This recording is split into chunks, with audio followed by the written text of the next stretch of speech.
Hi guys, welcome back to the channel and welcome back to the Insights series. If you don't know what this series is about, then it's me giving my insight into mindset, my attitude to racing, tips and hints for learning circuits, driving in the wet, various situations which may or may not be outside of the usual sort of comfort zone of many people. So if you haven't seen any of the other Insights video, then please do check out the top right hand side of the screen, where I'll put a link to a couple of the others and down in the description as well. And obviously if you haven't subscribed already, then do hit that subscribe button with the little bell icon as well, because then you'll get a notification every time I post up on YouTube, whether that be like this Insight series, track guides, or I'm just about to enter into the Pro Tour League on the ACR website, actually it's a website for GT4, where I'll be driving this McLaren actually. So let's get into today's episode. This is obviously, we're at Suzuka here and we are in the McLaren 570S GT4, and what I wanted to go through today is actually how you win a race in the wet, and more specifically how you win that race when you're not necessarily the fastest on the track. As you can see, it's absolutely pouring down, and we're in qualifying at the minute, so this is the last lap that I'm able to do. I've had a quicker lap than the one I've posted so far, and I've gone wide on the hairpin here, but this is a real pressure situation as I lost sort of a quarter of a second through there, because I need to get a clean lap in here, but I know that the guy in first is substantially quicker at the minute. You see I'm 2.5 seconds behind, and there's a whole host of McLarens actually in front of me, and getting a good lap in qualifying in the wet is super difficult, because the track's ever changing, it's evolving, you're never really quite sure how much grip is there, and there's two sort of attitudes that you can take towards it, and one of those is just send it in and hope, and the other is to build up to that fastest lap, which is the attitude I've sort of taken in this one. The previous lap was sort of the culmination of that, and I ended up just braking just slightly too late into 130R, which is where we're going through now, and I got hooked on that curb on that right hand side. But this time around we're absolutely fine. We're 1.2 seconds up into the final chicane, a little bit tentative on the brakes, but I really didn't want to ruin this corner. As you can see, I gained a whole host of time on my previous lap, because that's where we ran out of track. We were braking on the grass last time, and you can see we're almost 3 seconds up on our lap, and we do actually take pole by a couple of tenths. Now, does that actually mean we're the quickest car on the track? Well, as a lot of, it's said a lot of times, getting pole on the Saturday is very different to racing on the Sunday. So let's drive in straight to the race. Here, going across the start finish line, 43 miles an hour with green. Now, the difficulty we've got is we're gonna have a KTM rather, right behind us, and as a lot of you know, and if you've driven that car, once it's got a decent setup on it, and I'm just using the wet sort of preset here in this McLaren, that KTM has a lot of downforce, is extremely competent through the corners, and he starts to show this straight away through this first sector, where I've got a clean start. I've been a little bit cautious through the first sector, but you can see coming out of these S curves that he's immediately able to find the limit of the grip of that car as I'm sort of understeering wide there. Look how much he's able to close up on us through that section. That's really a test of the car's front end and the amount of aero that it's got through there, and you can see that he's clearly quicker at this early stage of the race. But the title of the video is the Hare and the Tortoise, and all about wet driving mindset. So how do we actually conquer this guy? How do we mentally break him down by being more consistent, by acting better than him on the track, even though we're in a slightly slower car in the wet, which the McLaren is, let's face it. So it's all about really exploring the grip tentatively but effectively, so and taking lines which potentially might not be the appropriate lines for that KTM. So we need to be able to, if it means we get a little bit over that curve and have to get out of the bottle, we have to potentially park this McLaren in places where that KTM is going to be really strong, and make use of our superior straight line speed. As you see, he's massively faster into the entry. Zoom actually goes a little bit wide, but that's what I'm talking about. So his strength is in that sort of initial corner phase and getting the power down. If we can stop that KTM from doing that, then we're going to be fine in this race. It's very difficult to pass around Suzuka. There are a lot of corners. Obviously that's where he's stronger, but there's a couple of really long straights where, as you can see, we pulled out the best part of half a second on that KTM down the straight. He's right back on us through the fast corners, but you can't overtake through 130R. So as long as we're strong in the areas where he's strong, and we can park our car, you know, to stop that strength of the KTM coming through, then it's very difficult to pass. And that's the sort of mindset that you need to take when you're racing a car that's quicker than you. But also, if we eliminate the fact that we're racing at the minute, if we're just in a session in the wet and we're trying to improve our times, but the track's ever evolving, you need to take the attitude where you know what level of grip you had last lap. Okay, so it's all about memorising and feeling where the car is and what the car was, a little bit of oversteer, what the car was able to do last time around, and then it's just pushing that just ever so slightly, and just by little dabs of the throttle here and there, just by braking, you know, half a metre later. Driving quickly in the wet's all about being adaptable, and that's, you know, whether you brake a little bit late or a little bit early, it's all about being able to utilise the throttle or the brake or the turning of the car just to act in a way that secures you through that corner in a better way. As you see that KTM again, we were a little bit fast into that left-hander, and therefore we were scrubbing the front tyres. They weren't washing away the water as quickly as they should have, and actually we went a little bit wide through there as well. Didn't get a penalty, but that KTM, he just hooked up through there, and that shows the superior power of that car, because we weren't that slow, but he was really able to hook up through there. And again, this is the sort of corner where you could be a little bit frustrating. You can show him the outside, but keep it now. You see, he tried to cut back there, but we were parked on the apex, and now here's the strength of the McLaren. We've managed to pull out again that 0.4, 0.5 second lead as I bump over the curb for absolutely no reason on the inside there, just to try and straighten the line a little bit. So that's how little downforce this McLaren has as it struggles through the corner, which isn't really a corner. I'm not even sure if it has a name, the corner going on to Spoon, but you can see he's all over the back of us, but he doesn't really know what to do because we're parking our car in an appropriate place to stop him from going by. As I was saying, they're going back to actually driving in the wet, and the mindset that you need to have is, we know that the track is evolving slowly. You can see in the weather, it's it's really stormy. Look, we are going super slow. We're seconds and seconds quicker than slower than we were during qualifying. So we know that the track can't really get that much worse. So either we're going to have the same amount of grip next lap, or we're going to have slightly more. And you can start to test things like going on that curve on the outside. So obviously a big tip for driving in the rain is don't use the curbs or the white lines, because they are going to spin you. Okay, as we skipped to lap 3, and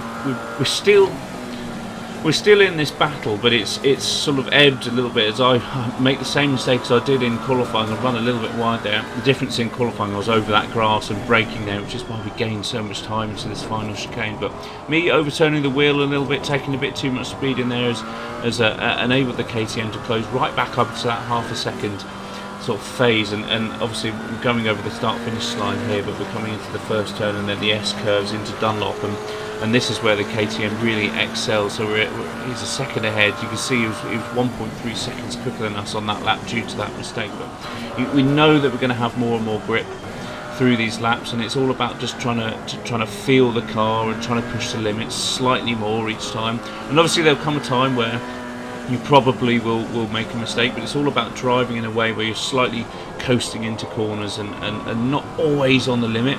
Yes, you do need to be near the limit, don't get me wrong. It's not like I'm driving slowly around here, but actually the whole Tortoise and the Hare thing comes from those people in the wet who push and push and push and push and then push too hard. The Hare, obviously they're going to be really quick, but they're going to be making mistakes. And actually the people who win wet races are the ones who are consistent and consistently fast, rather than epically fast for 1 or 2 laps and then making big mistakes. It's more about consistency, and that's not just from a time perspective of consistent lap times. It's also from a mentality point of view, because if you're edging faster and faster and faster, you're building confidence the whole time. Whereas if you go and run a perfect lap out there and you run, a second quicker than you did last time, 2 seconds quicker than you did last time, or anyone else on the track, if you then go and make a mistake on the next lap, where's your head at? Because I know I'm certainly of the mindset that if I make a mistake and the next time round on that corner I'm slightly more cautious, even if it's not hugely affected on the times. But as you see the KTM going wide again there, and that's what I mean by him really pushing into that spoon curve. It's the second time that we've seen him go off there because he's trying to dive in too fast, trying to push the car too much, because he knows that's where that car is fast and he needs to make up the time on this McLaren. But you see that all that's happening to him is making mistakes. And actually now we're past the 1 second barrier. As you see, I'm slightly more cautious, turning a bit earlier there to ensure I don't go wide, but we come out in the middle of the track. There are loads of time left on the circuit, but actually now we're in that sort of 1 second barrier. As you see again, he's braking a little bit too late. Then this is the time, as soon as you're ahead of someone by a second, this is the time to knuckle down, really concentrate on your driving. You need to forget about them behind you, because all they're going to do is distract you, and that's going to cause you to slow down. You're going to be thinking about too many things, especially in these monsoon conditions. Really, it's all about picking those braking points, being smooth on the application of the brake and the throttle, not turning in too much. You see there, I was just turning a little bit too hard, so back off the throttle, but then just used a tiny bit of the diff. So I was on the throttle a little bit just to turn the back end of the car around slightly. You see, I'll do it here again. You take a quick look down at the bottom right where I've got the power and brake inputs. I'm sort of on that either 1/3 or half throttle around some of these corners, just to get the back end of the car just shifted round slightly to use the diff. And obviously that depends on how you've set up the car. But in these sort of conditions, if you've got a car which slightly oversteers when you're on the power, that really helps, because when you apply the throttle, obviously you maintain a higher speed, and if you've got a car with a bit of aero, then you're going to be, obviously the faster you go, the more aero you can use and the more grip you've got, and so on and so on and so on. So if the tyres are up to the right temperature and PSI, which they are at the minute, around 31, 32 in the wet, for these GT4 cars, I think, so we've got a little bit wide, but short shift down into first and then back up into second there, as we're starting to break the KTM's mindset here, because we are super consistent. And you see our reticule at the top left, we're 000 at the minute, which means obviously we're pretty much on the lap time that we did last time, and even running a bit wide, having to shift down there. So that's what I mean about having that adaptable mindset, but being consistent with it. So being able to shift what the car's doing, using the gears, using the brake, and using that tiny bit of throttle input to stabilise and slightly turn the car, using the aero through there. It's really where wet driving comes into its own, and I really like driving in the wet, and it's something I really enjoy. Coming back to the setup sort of tip, then I'm just using the wet preset in this McLaren, but if I was to set up a car from scratch, and this was the same on Forza, and this is what I find on ACC as well, is having a car which has potentially a slightly higher preload differential than you usually would, really helps, because it gives you that confidence to be on the power coming out of corners early, and you think you can actually use the throttle to turn the car rather than being off the power and just waiting for the front end to bite all the time. Because if it's not hooked up, you can be in a situation where you're forever waiting for the front end, and it just seems to never happen, and the front end never comes round, and that's whether you're on the brake or on the power. So you need to have that little bit of, it's not oversteer, it's just the back end of the car just coming around just slightly, just helping you to rotate a bit further. You can see we talked through a lap, now we're sort of halfway through the race, but talk through this first section. You see I'm on that half power, just rotating the car slightly, because if I was off the power, then I'd just be waiting for the front end forever. And you can see there, actually, when I went back on the power through that right hander, it brought the nose in rather than washing the front nose out at the front of the car out, which is really key. And we are starting to break the spirit of the KTM now.